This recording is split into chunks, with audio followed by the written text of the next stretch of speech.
Après la véritable adoration, nous commençons à discerner et à apprendre ce qu'est la prière. Comment prier avec humilité, étant brisé dans nos cœurs. Mais malheureusement, dans ce domaine, nous faisons faillite. Nous ne nous humilions pas suffisamment, nous-mêmes en présence de Dieu. Et, cependant, c'est la parole de Dieu qui dit, si mon peuple s'humilie, prie et cherche ma face. La première chose à faire quand nous voulons prier, c'est de chercher la présence, la face de Dieu. Alors nous découvrons et nous discernons la pensée de Dieu, le plan de Dieu, et nous prions selon son dessein.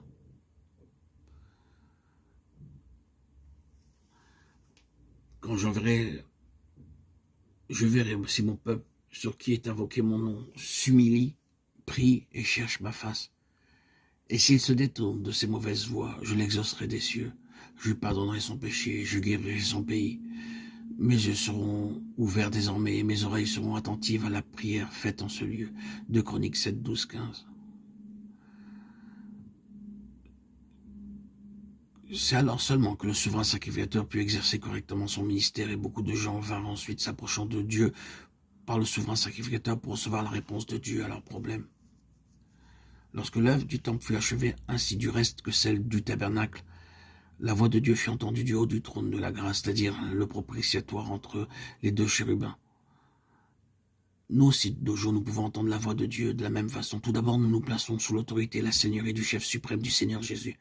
Lorsqu'on offrait le sang du sacrifice d'expiation, on l'aspergeait sur le propitiatoire ou couvercle qui est sur l'arche de l'Alliance.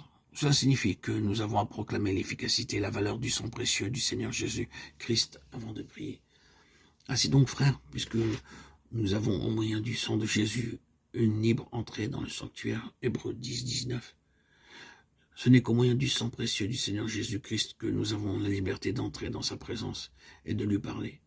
Le Seigneur Jésus-Christ est cette arche céleste. Par la foi, nous plaçons sous sa seigneurie jour après jour. Mais avant de pouvoir l'entendre nous parler par la même foi, nous plaçons sous son sang précieux pour nous laver, nous purifier, nous épurer, car il se peut que nous soyons souillés par nos pensées, nos paroles ou nos actes.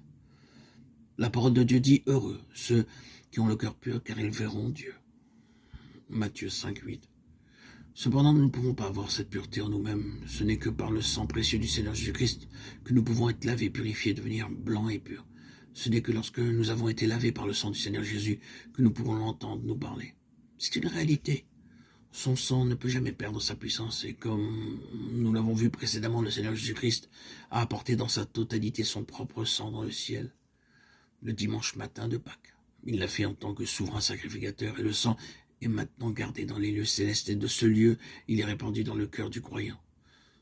Nous avons tous besoin, jour après jour, de la purification par le sang précieux.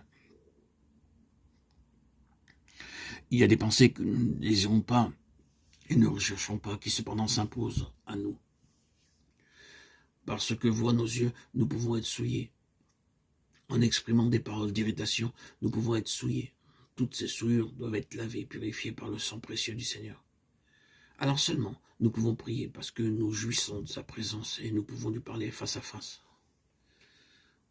En agissant ainsi, nous constatons que notre vie de prière devient plus efficace, nous plaçant toujours à nouveau sous l'aspersion du sang précieux afin de pouvoir entendre la voix de Dieu et de connaître sa volonté pour tout détail.